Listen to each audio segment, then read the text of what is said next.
Vores turbodansk forløb har vist, at vi i løbet af en 4-ugers periode kan rykke elevernes læsekompetence markant. Samtidig øger vi deres tro på egne evner og dermed deres lyst til at begå sig i et videre uddannelsessystem.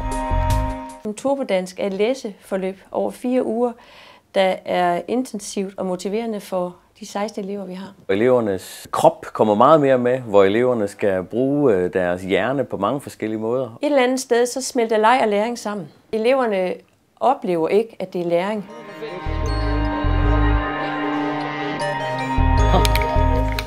Jeg er blevet meget bedre til at læse og stave og bøjninger og ord og alt sådan noget. Jeg har også fået bedre læseflow, altså sådan, jeg ikke hele tiden hakker i det. Man bliver friskere af at bevæge sig, end at bare sidde nede. Hvis man er mere fri her, og man må gøre, hvad man vil.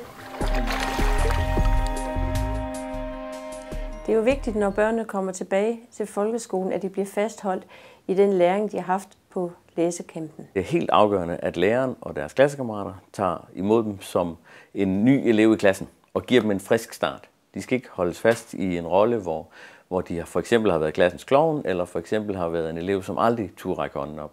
Og læringen er jo bygget meget op omkring deres computer, så det er punkt 1. Computeren skal være tændt fra morgenstunden, og der skal være mulighed for, at de fungerer fra dag 1. Bevægelse og afveksling, mulighed for at holde små pauser, er i de ældste klasser i folkeskolen en afgørende nødvendighed for at ramme alle elever. Og en massiv øget brug af IT i undervisningen vil kunne hjælpe en del af de her læsesvage elever. Jeg har altid vidst, at jeg er svært læsende, men jeg har aldrig brugt computer på den måde, som jeg har brugt nu.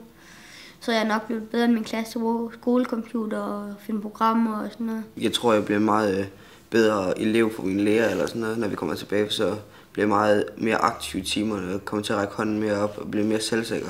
Jeg oplever nogle elever, som går herfra med løftet pande og tro på sig selv. Nogle elever, som via deres nu styrkede læsekompetence har fået mod på at fortsætte i et uddannelsessystem, hvor læsning er den allermest afgørende faktor.